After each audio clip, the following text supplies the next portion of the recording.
අජන්ත ජීවත් වනේ තට්ටු කිහිපයකින් යුත් නිවාස සංකීර්ණයක ඉහළ මාලයේ. තයින් රචකයකි. නිතර දෙවේලේ තනිවම නිවසේ විසූ මුහුට කෙදිනකවත් අද්භූත හැඟීමක් හෝ වෙනත් කිසිදු බයක් දැනුනේ නැහැ. තමා අලුතින් ලිවීමට ආරම්භ කළ කතාව නිසා කාර්ය බහුල වුණු අජන්ත දිනක් අමුතුම අත්දැකීමකට මුහුණ දෙනවා. තමා කුපමණ කාර්ය බහුල වුවත් හැමදාම උදේ 5ට අවදිවීම අජන්තගේ පුරුද්දක්. දිනක් අජන්ත නින්ද අතරමැද හදිසියේම අවදිවනවා. වේලාව බලන විට ඔරලෝසුවේ 3 සටහන් වී තිබුණා.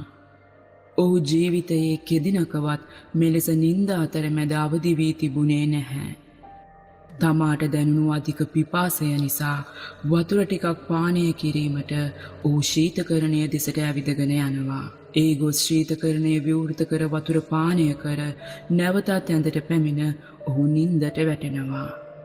මද වේලාවකින් තද නින්දට වැටුණු අජන්තට එක්වරම අමුතු සීතලක් දැනුණා. තමා දෙස කවුරුන් හෝ බලා සිටිනවා වැනි හැඟීමක් දැනුණු ඔහු සෙමින් පිටුපස හැරී බැලුවා. ඔහු දුටු දෙයින් අජන්තගේ මුළු සිරුරම වෙවුලන්නට වුණා.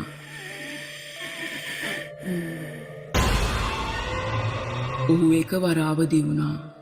ඔහු මෙතෙක් වේලා දැක ඇත්තේ සිහිනයක් කියා දැනගත් අජන්තට හිතට දැනුනේ ලොකු සහනයක්. ඔහු වේලාව බලන විට ඔරලෝසුවේ පාන්දර 3 සටහන් වී තිබුණා. ඒ වෙලෙත් ඔහුට දැනුණු තද පිපාසය නිසා ඔහු ශීතකරණය වෙත ගොස් වතුර පානය කර ඇඳට පැමිණ නිදාගත්තා. පහුවදා ඔහු කල්පනා කළේ තමා පෙර දිනයේ දුටු සිහිනය ගැනයි. එදා දවසත් කෙමෙන් ගත වී රාත්‍රිය උදා වුණා. පෙර දින හරිහැටි නින්දක් නොලැබීම නිසා ඔහුට දැනුණු අධික තෙහෙට්ටුව හේතුවෙන් අජන්තට තමා වාඩි වී සිටි පුටුවේම නින්ද ගියා. තමාට ඇසුණු ශබ්දයක් නිසා එක්වර අවදි වන අජන්ත තමා දුටු දෙයින් වෙවුලන්නට පටන් ගත්තා.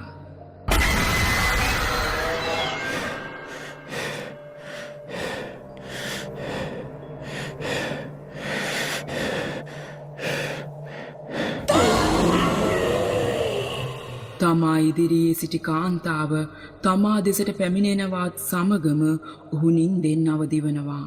තමා ඊයේ දුටු සිහිනයම නැවත දැක ඇති බව වටහා ගන්නා අජන්ත ඔරලෝසුව දෙස බලන විට එදිනද ඔරලෝසුවේ පාන්දර 3 සටහන් වී තිබුණා. තමාට දැනුණු දැඩි පිපාසය නිසා ශීතකරණයෙන් වතුර පානය කරන අජන්ත නැවතත් නින්දට යනවා. පසුදින යම්කිසි රාජකාරී කටයුත්තකට නිවසින් පිටත් වන අජන්ත නැවත නිවසට පැමිණෙන විට රෑ බෝ වී තිබුණා. නිවසට පැමිණි මොහු පුදුමයට පත් වූයේ ඔහු අගුල් දමා වසා ගිය ජනේලය විවෘතව තිබෙන අයුරු දැකීමෙන්. තමාට ජනේලය වැසීමට අමතක වෙන්නට ඇතැයි තම හිත හදාගත් ඔහු නෑමට පිටත් වනවා. පෙර දිනයන්හි හරිහැටි නින්දක් නොලද බැවින් මෙදින අජන්ත ඉක්මනින් නින්දට යනවා. ඔහු එදිනද කලබලයෙන් අවදි වන්නේ ඔහුට දැනුණු අධික සීතල බැවින්. දෙනෙත් විවර කර බැලූ අජන්තට තමා පෙර දිනයන්හි දුටු අද්භූත කාන්තාවම දැක ගන්නට ලැබෙනවා. මේ සිදුවන අද්භූත සිදුවීම් වලින් හෙම්බත් වුණු අජන්ත කෝපයට පත්ව එම අද්භූත කාන්තාවගෙන් මෙසේ අසනවා. වාට මොනාද මගෙන් ඕනේ? ඇයි මට මගේ පාඩුව ඉන්න දෙන්නේ නැත්තේ? එවිට එම කාන්තාව තමා පසුපස එන මෙන් අජන්තට සංඥා කරනවා. ශීතකරණය දෙසට ගමන් කරන එම කාන්තාව ශීතකරණය විවෘත කර වතුර පානය කරන ලෙසට අජන්තට සංඥා කරනවා. ඇය කිව් ලෙසම එහි ඇති මුළු වතුර බෝතලයම පානය කරන අජන්ත නැවතත් තමා පසුපස එනමින් ඔහුට සංඥා කරන කාන්තාව පසුපස ගමන් කරනවා. තම නිවසේ දොර විවෘත කර කාන්තාව පසුපස ගමන් කරන අජන්ත පුදුමයට පත්වන්නේ තම නිවසෙන් පිටත් වුණු විගස වෙනදාට තමාට හමුවන පියගැට පෙළ වෙනුවට එදා ඔහු දකින්නේ පාළුවට ගිය වත්තක් වූ බැවින්. මෙසේ ටික දුරක් එම කාන්තාව පසුපස ගමන් කරන අජන්තට එක්වරම තම දෙපා ඉදිරියට තැබීමට නොහැකි වන්නේ කුමක් හෝ තමාගේ දෙපා අවහිර කරන බව ඔහුට දැනුණු බැවින්. එවිට අර කාන්තාව දෙස බැලූ ඔහුට ඇය තමා පසුපස එන ලෙස නැවතත් සංඥා කරන අයුරු පෙනෙනවා. ඔහු කොපමණ ඇය පසුපස ගමන් කිරීමට උත්සාහ ගත්තද තව එකඳු අඩියක් හෝ ඉදිරියට තැබීමට ඔහුට නොහැකි වනවා. ඒත් සමගම වර්ෂාවක් ඇද හැලෙනවා. තම දෙනෙත් විවෘත කර බලන අජන්තට තමා දුටු දෙයින් දෙලොව රත් වනවා. නින්දෙන් ඇවිද නිවාස සංකීර්ණයේ ඉහළටම නොදැනුවත්ව ගමන් කර ඇති අජන්ත තම දෙනෙත් විවර කර බලන විට සිටියේ ගොඩනැගිල්ල කෙළවරේ. ඔහුට එතනින් එහාට ඇවිදීමට නොහැකිව තිබුණේ කෙටි බැම්ම ඔහුට හරස් වී තිබුණු බැවින්.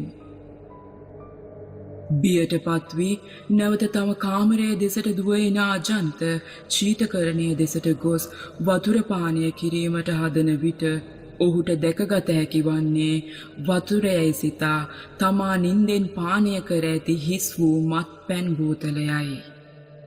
පසුව මෙම සිදුවීම් මාලාව ගැන කල්පනා කරන අජන්ත අදටද බියට පත්වන්නේ එදා කෙටි බැම්ම තමාට හරස් නොවූයේ නම් අද තමාට කුමක් වී ඇද්දැයි සිතීමෙන්. එදිනෙන් පසු කෙදිනකවත් මෙම සීනය හෝ එම කාන්තාව නැවත දුටුවේ නැහැ.